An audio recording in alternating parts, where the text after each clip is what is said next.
I'm Kristen Estes. This is Lakeshore Report.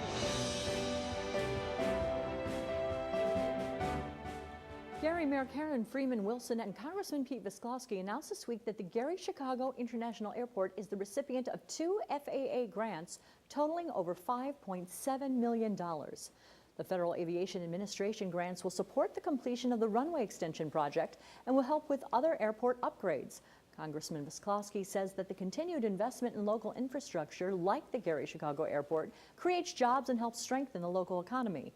Mayor Freeman Wilson says that the funding comes at a critical time for the airport and the city of Gary, adding that the potential for the airport to act as an economic driver for the entire region has never been greater.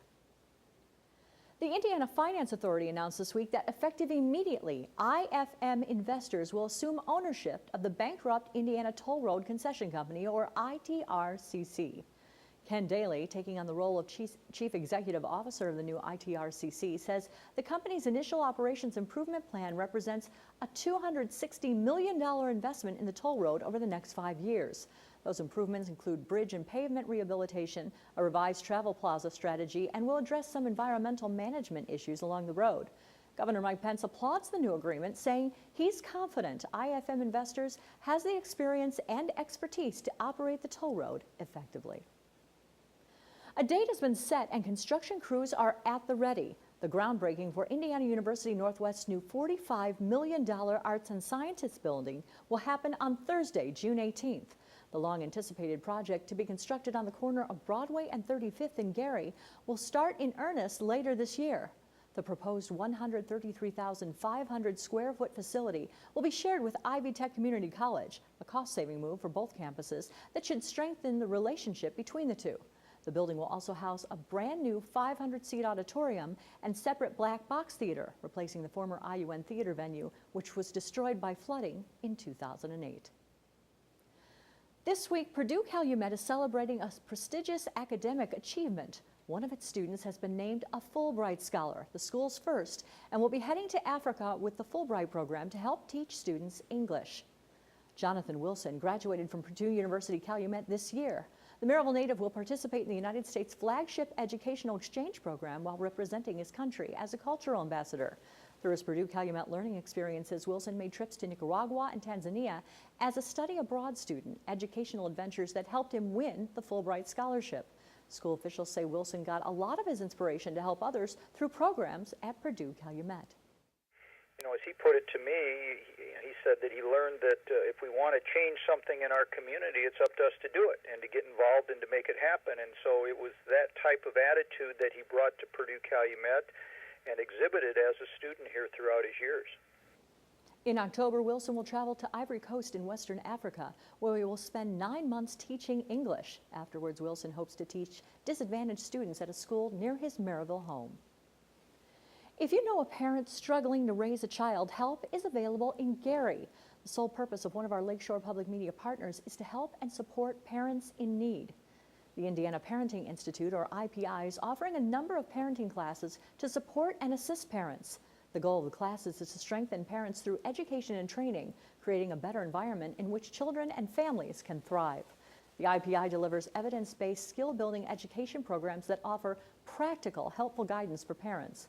The organization also helps encourage and inspire parents trying to cope with 21st century family relationships.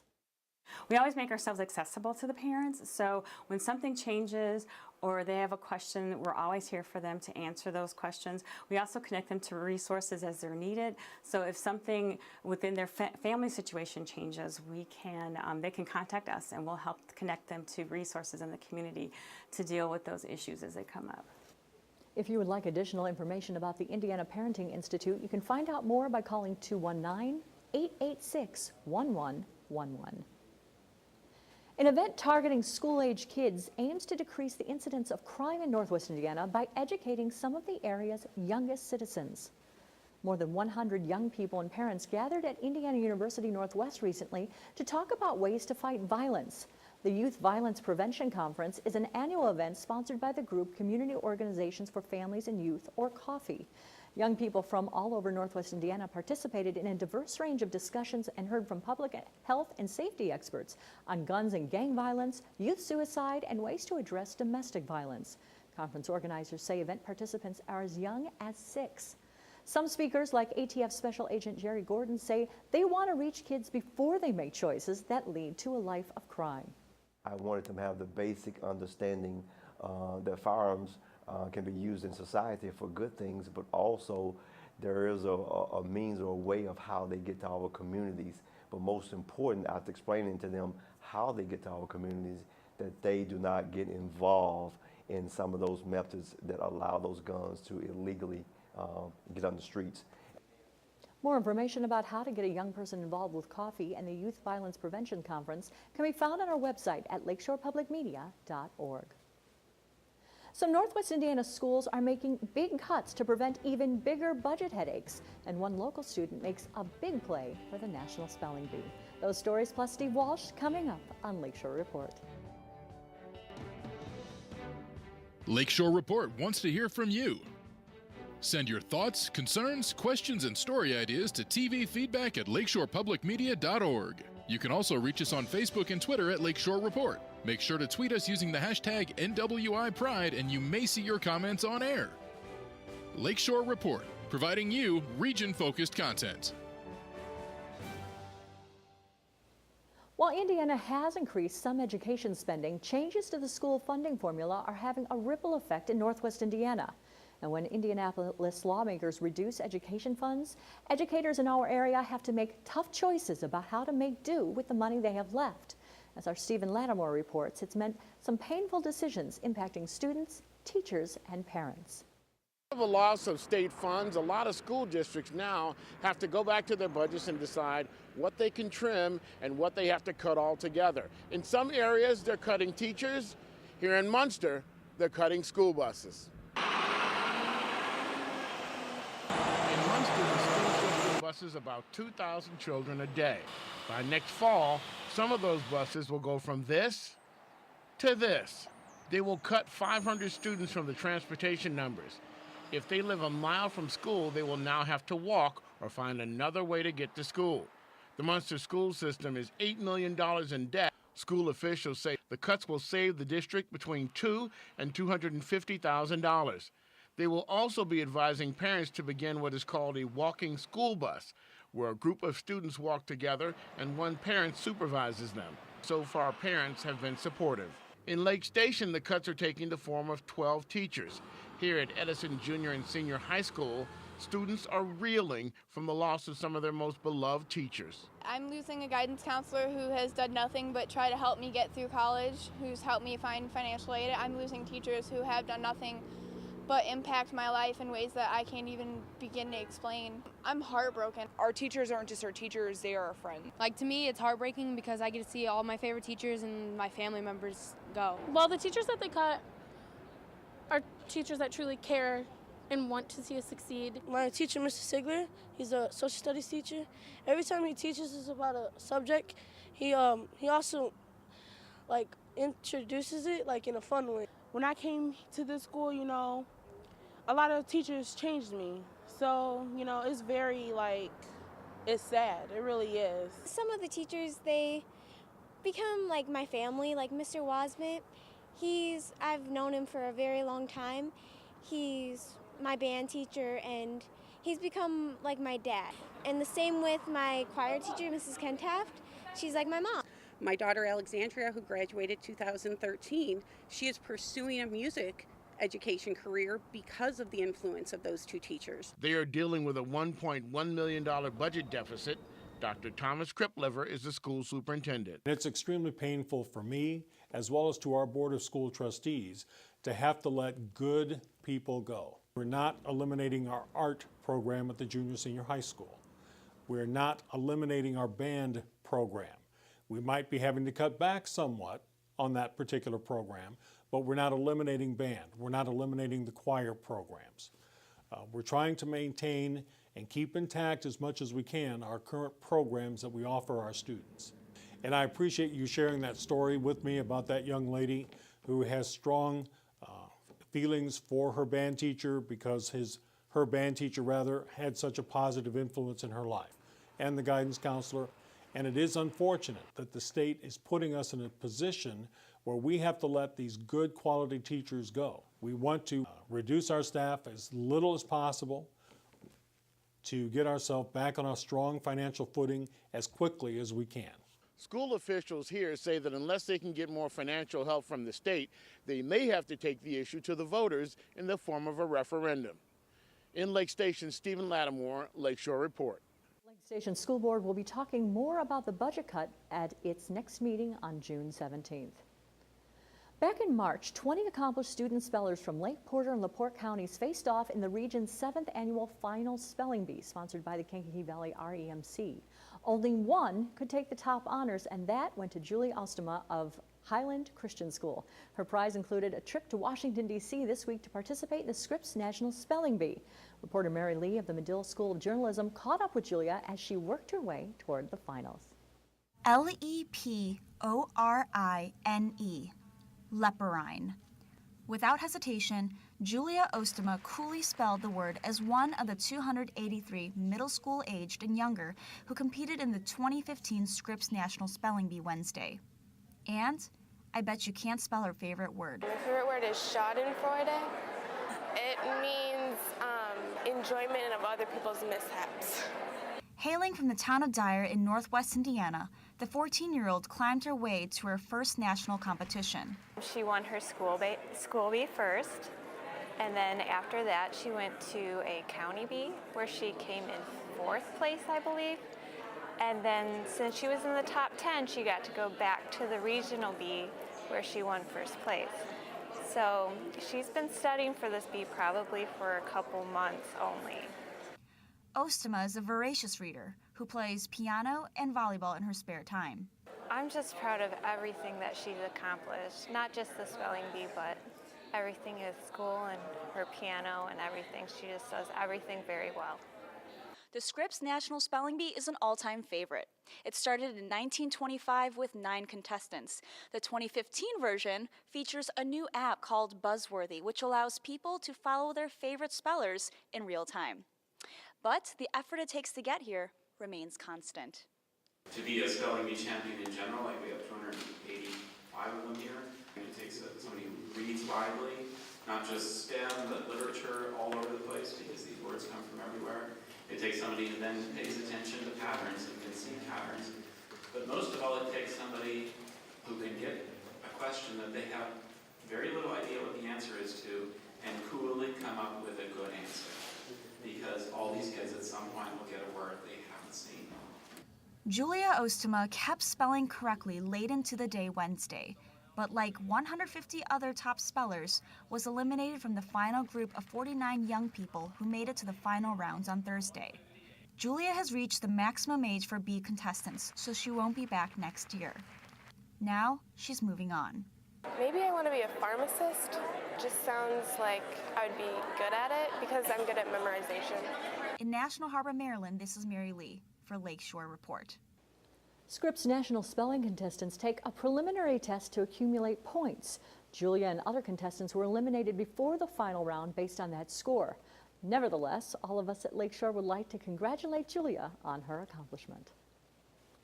Lake County has been studying ways to consolidate its 911 system in order to comply with state mandates. Lakeshore Report's Steve Walsh sat down with a county commissioner to find out how consolidation plans are progressing for 2 notable community holdouts.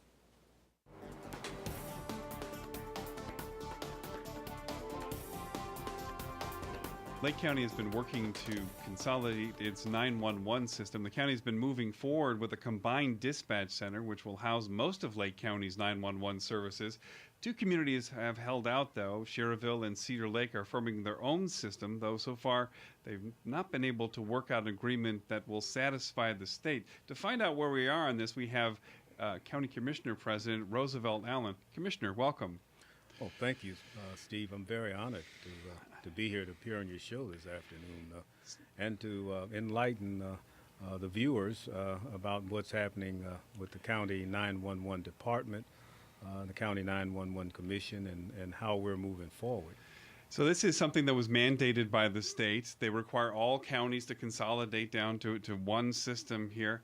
And Lake County's been kind of behind the curve. Of course, Lake County is also it has more entities than most other counties. Some 18 entities have to consolidate. And then you have these two holdouts here who have not wanted to join on, Cherville and Cedar Lake. We've actually had some of these folks on the radio. They're kind of hoping that the Attorney General's office might facilitate a meeting so everybody can kind of get together and come up with an agreement. How are negotiations going right now? Well, at our last commission meeting, and that occurred on April 23rd, the commission voted to send another letter of request to those two communities to start meeting again and start the negotiation process. And so far, we haven't received a response from them. We are aware that they sent a correspondence to the Indiana Attorney General to ask that the Attorney General or one of the deputies come in to act as a mediator. It's my understanding that the Attorney General's office up to this point has not responded. You know, I don't understand why they would want to come in to try to mediate the differences between the local governmental units. The Attorney General has already rendered an opinion. Those two units of government asked the Attorney General to render an opinion concerning the interlocal agreement. The Attorney General's response in writing was that we have to have one interlocal agreement.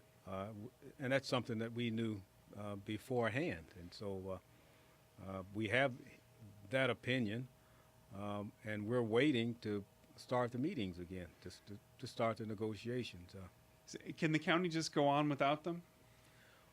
Well, we won't have any choice. If they're unwilling to meet and if they're unwilling to negotiate, then our only alternative is to go on without them and to potentially enter into litigation and let the courts decide. And you would have to sue because there's the issue of what, the $2 million? There's the issue of the $2.6 million that's being held in escrow. And that money comes from cell phone and the landline cell phone uses. And landline uses. The you pay a little surcharges. fee, and that's supposed to go for things like 911. Right now, Lake County's not getting it. All of it goes for 911. That part of the fee, it's a 911 surcharge, and so Lake County, we're not getting our a 2.6 million. At one point, one juncture, they were talking about reallocating it to the other counties, but we were able to ward off the legislators, and in the final hours in conference committee, they decided to simply put the money in escrow until the communities in Lake County could come together and have one interlocal agreement. All right, well, that's where we're going to leave, at least for right now. Commissioner, President Roosevelt Allen, thank you so much for being on. Oh, thank you. Thank you. Mm-hmm. People who suffer from chronic pain are generally in agreement on one thing. They all just want some relief. Doctors typically prescribe steroids for patients who suffer from lower back and leg pain caused by a herniated disc. But how well do these anti-inflammatory medications actually work? A new study looked at a common oral steroid medication and its effectiveness in decreasing pain and improving function for patients with a herniated disc. Catherine Dolph explains in this week's JAMA Report. Every day, thousands of people head to their doctor's office looking for relief from a very common problem. And so if you have any discomfort, you tell me. It's called sciatica. Acute sciatica is often disabling, extremely painful condition felt down the leg. It's usually caused by a ruptured disc in the lumbar area. We've begun looking at what are other ways to decrease the pain and improve the function more easily for patients with sciatica. There are limited options for treating this painful condition. One of the most common approaches is to prescribe the oral steroid medication called prednisone. But it's never been studied to see if, in fact, it makes a difference.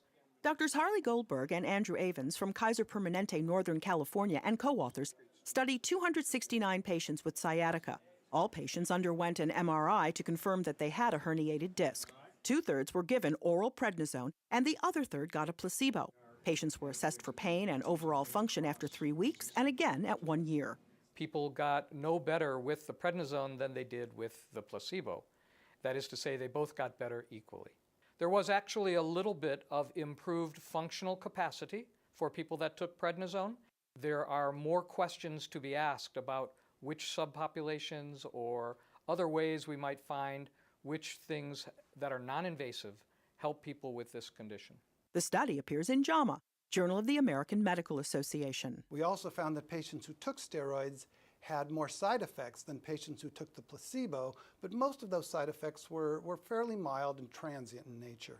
The authors say these results provide important evidence about the relative risks and benefits of steroid therapy. We now have guidance, we have information, and we can provide for our patients true, meaningful, and informed discussions about the relative benefits and risks of this kind of therapy for this kind of condition. Whether or not to try therapy like this really requires an informed discussion between doctors and patients to decide whether or not the relative benefits and risks are worth attempting. And that's going to be a very individual decision that needs to be made by the individual patient and their physician. Catherine Dolph, The JAMA Report. In an effort to give you even more insight on region events, we're collaborating with the state's second largest newspaper, the Times of Northwest Indiana. Regularly, we'll have an exclusive preview of some of the top stories in this Sunday's paper. This week, Times reporter Sarah Reese previews her series of stories about an off-duty East Chicago cop, Officer Timothy Lineback, who drew his gun on two men in a bar. According to Reese, the incident is far more complex than it first appears. Hi, I'm Sarah Reese, night reporter for The Times. I have a series of stories starting Sunday about an East Chicago police officer who recently was disciplined for pointing a gun at two men while off duty in a city bar last year. I attended Officer Timothy Lineback's February 5th disciplinary hearing on a tip. After he left the hearing, I learned a key witness, one of the men at whom Lineback pointed a gun, had been arrested by federal immigration agents as he left the building where the hearing was held. I also discovered this wasn't the first time Lineback had faced a disciplinary hearing. I did some digging, submitting public records requests to Hammond and East Chicago Police and East Chicago City Hall. Lineback's attorney provided additional documents in response to my questions. Lineback accepted a settlement and returned to work in February. The witness, Javier Salgado, remains in custody and is facing a criminal immigration charge in federal court in Hammond. My series will look at Lineback's confrontation with Salgado inside the second-string quarterback bar and grill in May 2014, the events leading up to Salgado's arrest, how that arrest has affected Salgado's wife and 3 children, and Lineback's history at the Hammond and East Chicago police departments. For more information about this story, check out this Sunday's Times or log on to www.nwitimes.com. And for more information of any of our stories, you can log on to lakeshorepublicmedia.org. Thank you so much for joining us. We hope to see you next time on Lakeshore Report.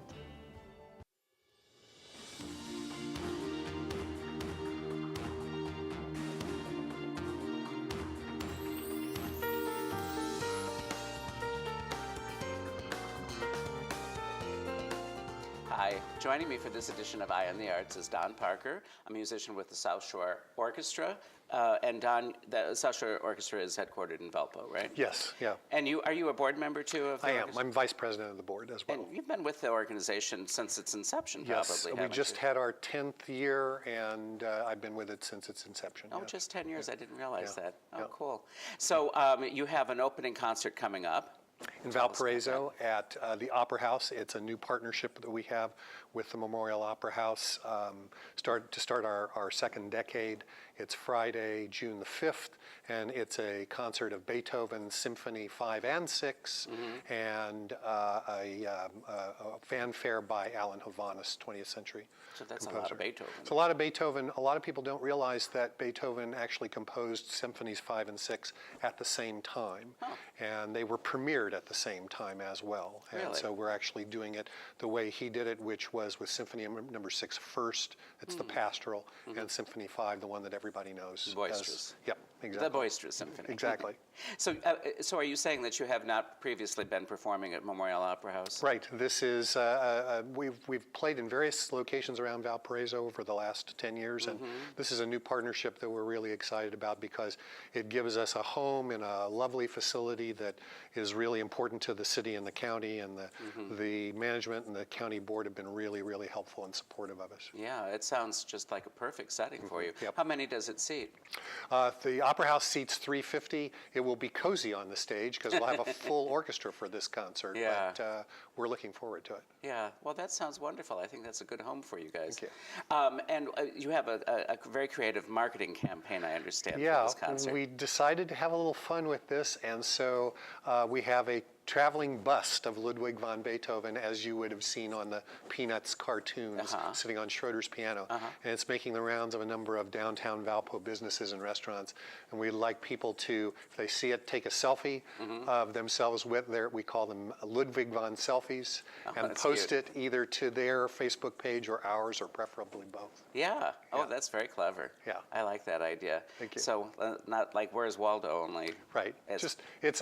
Classical music is really for everybody. Absolutely. And we're trying to promote it that way. Well, good for you. Thank you. Good luck with the concert. And thank you for watching. We'll be back again next week with another edition of Eye on the Arts. Eye on the Arts is made possible in part by South Shore Arts, the Indiana Arts Commission, and the National Endowment for the Arts, a federal agency.